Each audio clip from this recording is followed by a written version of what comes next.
जब तुम भूखे होते हो तो भोजनालय और रेस्तरां और होटल यही दिखाई पड़ते। उपवास करके एक दिन जाओ बाजार में और तुम पाओगे अरे इतने रेस्तरां हैं, इतनी होटलें, इतनी दुकानों पर भोजन बिक रहा है। ये तुम्हें कभी ख्याल में ना आया था।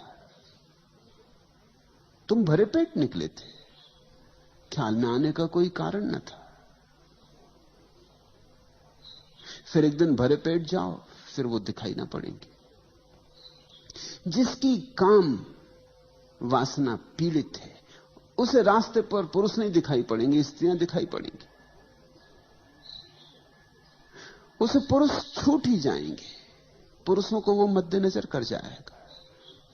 वो गुजरेंगे जरूर लेकिन उनकी कोई छाप ना बनेगी। लेकिन जिसकी काम वासना तृप्त है उसे स्त्री पुरुषों से कोई भेद नहीं पड़ेगा। और जो काम वासना के पार जा चुका है उसे तो यह भी भेद करना मुश्किल हो जाएगा कि कौन स्त्री है कौन पुरुष है। स्त्री पुरुष का भेद तुम तभी तक करते हो जब तक तुम्हारे भीतर तलाश है, तुम्हारे भीतर वासना प्रदीप्त है। नहीं तो कौन चिंता करता है। तुमने ख्याल किया, तुम वही देखते हो जो तुम खोज रहे हो। तो पलटू तो कहते हैं कि भागवत धन की लूट हो रही, ये सामने ढेरी लगी है, लूट सको तो लूट लो। खड़े खड़े क्या देख रहे हो, पलटू कहते। लेकिन जो खड़े खड़े देख रहा उसको वहां धन दिखाई नहीं पड़ रहा, उसे वहां कुछ भी दिखाई नहीं पड़ रहा है। या यह भी हो सकता है कि जो लूट रहे हैं वो उसे पागल मालूम होते हो, क्योंकि जब उसे धन नहीं दिखाई पड़ता और ये टूटे पड़ रहे हैं तो पागल ही तो मालूम होंगे। ये किस चीज पे टूटे पड़ रहे हैं, यहां कुछ भी तो नहीं है। उसे लगेगा ये सब मन की कल्पना के जाल में पड़ गए। ऐसी तो होता है, तुम यहां बैठे हो, जो लोग यहां नहीं है वो तुम्हें पागल समझते, वो पागल समझेंगे ही। वो कहेंगे किस कल्पनाओं में पड़े हो। अरे यथार्थ जगत को देखो, किस सम्मोहन में उलझ गए हो, किसकी बातों में उलझ गए हो। ये सब बातें हैं, इनमें मत उलझ जाना, नहीं तो घर गृहस्थी खराब हो जाएगी। बाल बच्चों को देखो, पत्नी को देखो, परिवार को देखो, अपने कर्तव्य का ध्यान रखो, यथार्थ को देखो। ये किन बातों में पड़े हो। इतना समय दुकान पर लगाओ, बाजार में लगाओ, कुछ कमाओ। कमाई हाथ में आएगी तो कुछ काम आएगी। ये धर्म चर्चा, तत्व चर्चा, ये किस काम में आएगी। इसकी रोटी बनाओगे कि कपड़े बनाओगे, किससे छप्पर बनाओगे। इससे बच्चों का पेट नहीं भरेगा और न पत्नी के लिए साड़ी खरीद सकोगे। किस झंझट में पड़ गए हो। लोग तुम्हें समझाते हैं, लोग तुम्हें कहते होंगे अभी भी लौट आओ, अभी ज्यादा नहीं गए हो, नहीं फिर पीछे लौटना मुश्किल हो जाएगा, कहीं ज्यादा मत उतर जाना इसमें, होश हवास न खो देना, औरों ने खो दिया है। उनकी बात भी ठीक तो है, उनकी तरफ से ठीक ही है। अब यहां लोग मेरे पास आए हैं, दूर दूर से आए, कोई जापान से है, कोई जर्मनी से है, कोई ईरान से है, कोई इथोपिया से है, कोई अमेरिका से है, कोई स्वीडन से आया है, कोई इंग्लैंड से है, कोई इटली से है। दूर दूर से लोग आए, करीब करीब जमीन के हर तरफ से लोग यहां मौजूद हैं, सिर्फ चीन और रूस को छोड़ के, क्योंकि वहां से आ नहीं सकते। लेकिन मेरे पड़ोसी भी हैं यहां पूना में, वो नहीं आए। वो समझते हैं ये सब पागल हो गए हैं, इनका दिमाग खराब हो गया है। और उनकी बात में भी सच्चाई है, उनकी तरफ से सच्चाई है। उनको यहां कुछ दिखाई नहीं पड़ता, यहां धन लुट ही नहीं रहा है। धन तो वे कमा रहे हैं, तुम तो यहां बैठे बैठे धीरे धीरे निर्धन हो जाओगे। तुम्हें लग रहा है कि तुम धन लूट रहे हो। तो एक बात समझो, धन और धन भी तो देखना पड़ता है। जिन्हें बाहर की वस्तुओं में धन दिखाई पड़ता, उन्हें भीतर की वस्तुओं में धन नहीं दिखाई पड़ता। जिन्हें भीतर की वस्तुओं में धन दिखाई पड़ जाता, उन्हें बाहर की वस्तुओं में धन नहीं दिखाई पड़ता।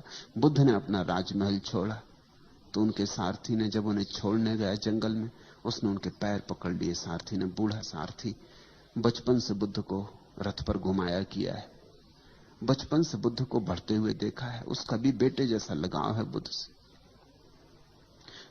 उसने बुद्ध के पैर पकड़ लिए और कहा कि ये क्या कर रहे हो, जंगल में कहां जा रहे हो, इस महल को छोड़कर, इस संगमरमरी महल को छोड़कर, उस सुंदर यशोधरा को, तुम्हारी पत्नी को छोड़कर, उस नए नए पैदा हुए बेटे राहुल को छोड़कर, अपने बूढ़े बाप को छोड़कर तुम जा कहां रहे हो?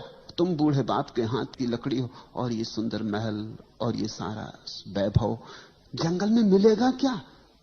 तुम मुझसे पूछो, मुझ बूढ़े से पूछो, मैं जंगलों में खूब भटका हूं, वहां कुछ भी नहीं है। और दुनिया तो महलों की तरफ जाना चाहती। तुम्हारा दिमाग ठीक है, तुम महल से छोड़ के जा रहे हो। कौन नहीं जो राजा ना होना चाहे, और तुम राजा होना तुम्हारे हाथ में और छोड़ के जा रहे हो। वो बूढ़ा रोने लगा। उसकी बात भी तो ठीक है, उस बूढ़े को जंगलों में कुछ भी नहीं दिखाई पड़ता, उसे सब महल में दिखाई पड़ता है। गरीब आदमी का धन महल में मालूम होता है। ये तो कभी किसी अमीर को समझ में आता है कि महल में कुछ भी नहीं। ये तो किसी अमीर के अनुभव में बात उतरती कि यहां कुछ भी नहीं, क्योंकि देख लिया, कुछ पाया नहीं। शोरगुल तो बहुत है, सार बिल्कुल नहीं। बुद्ध हंसने लगे। उन्होंने कहा, तू तेरी तरफ से ठीक कहता है, लेकिन मेरी तरफ से वहां कुछ भी नहीं। वहां से मैं देख के आ रहा हूं। तू तो बाहर बाहर था बूढ़े, तू तो सारथी ही था। मैं भीतर रह के आ रहा हूं, वहां कुछ भी नहीं। और जिन्हें तू महल कहता है, सुंदर आलीशान वैभव से भरे संगमरमर के, उन्हें मैं केवल लपटों में जलता हुआ देख रहा हूं। मुझे जल्दी दूर निकल जाने दे, इसके पहले कि वो मुझे भी खाक कर दें, क्योंकि वो बहुतों को खाक कर चुके। मेरे पिता के पिता और उनके पिता और उनके पिता, वो सब वहीं खाक हो गए। मुझे भाग जाने दे। वहां लपटें उठ रही। वो बूढ़ा देखता है महल की तरफ, वहां कोई लपटें नहीं। ये बड़ी दृष्टियों का भेद है। और बुद्ध ने जो कहा था ठीक ही कहा था, क्योंकि जंगल में ही मिला। जो धन था, परम धन था, वो एक दिन बैठकर जंगल में ही मिला। वो 6 साल की अथक खोज के बाद एक दिन निरंजना नदी के तट पर बट वृक्ष की छाया में बैठे हुए वो धन बरसा। तो एक अदृश्य धन है, तभी तक अदृश्य है जब तक तुम्हारी आंखें बाहर से उलझी। उसी दिन दृश्य हो जाएगा जिस दिन तुम्हारी आंखें बाहर से मुक्त हो गई। दृष्टि की क्रांति चाहिए। तुम पूछते हो, पलटू कहते भागवत धन की लूट हो रही, और जो चाहे सो ले। ठीक कहते हैं, 100% ठीक कहते हैं। बस चाहना ही पर्याप्त है लेने के लिए। जो चाहे सो ले, कोई रोक नहीं रहा है। समाधि का धन ऐसा है कि उसे कोई भी रोक नहीं रहा है, तुम्हें कोई बाधा नहीं डाल रहा है। मगर बड़ा मजा है, जिस धन पर बड़ी बाधाएं हैं, जो तुम्हें मिलना एकदम आसान नहीं, उस पर तुम टूटे पड़ रहे हो। और जो मिल भी गया अगर, तो भी कुछ मिलेगा नहीं, उस पर तुम टूटे पड़ रहे हो, उस पर लूट मची।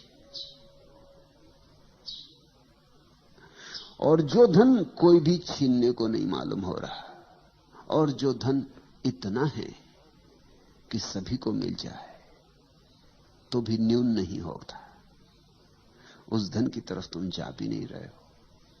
तुम सब भागे जा रहे हो बाहर की तरफ। और तुम्हारा धन तुम्हारे भीतर है।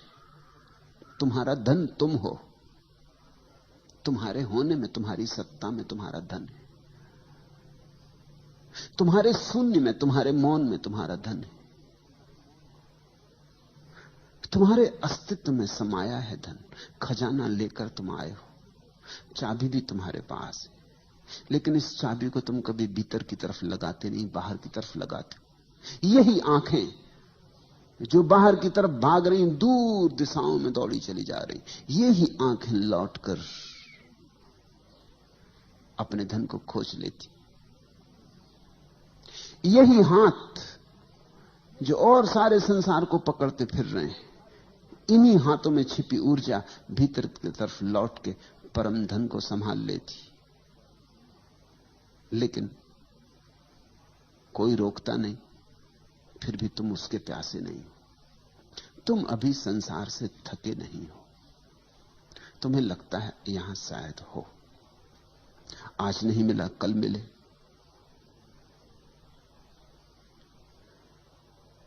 जितना मिला है शायद इतने से तृप्ति नहीं हो रही, थोड़ा और ज्यादा मिले तो तृप्ति हो जाए। 10,000 तुम्हारे पास है तो शायद 10 लाख होंगे तो तृप्ति हो जाएगी। 10 लाख होंगे तो मन कहेगा 10 करोड़ हो जाए तो तृप्ति हो जाएगी। और मन के फैलाव का कोई अंत नहीं है। मन आंकड़े बड़े करता चला जाता है।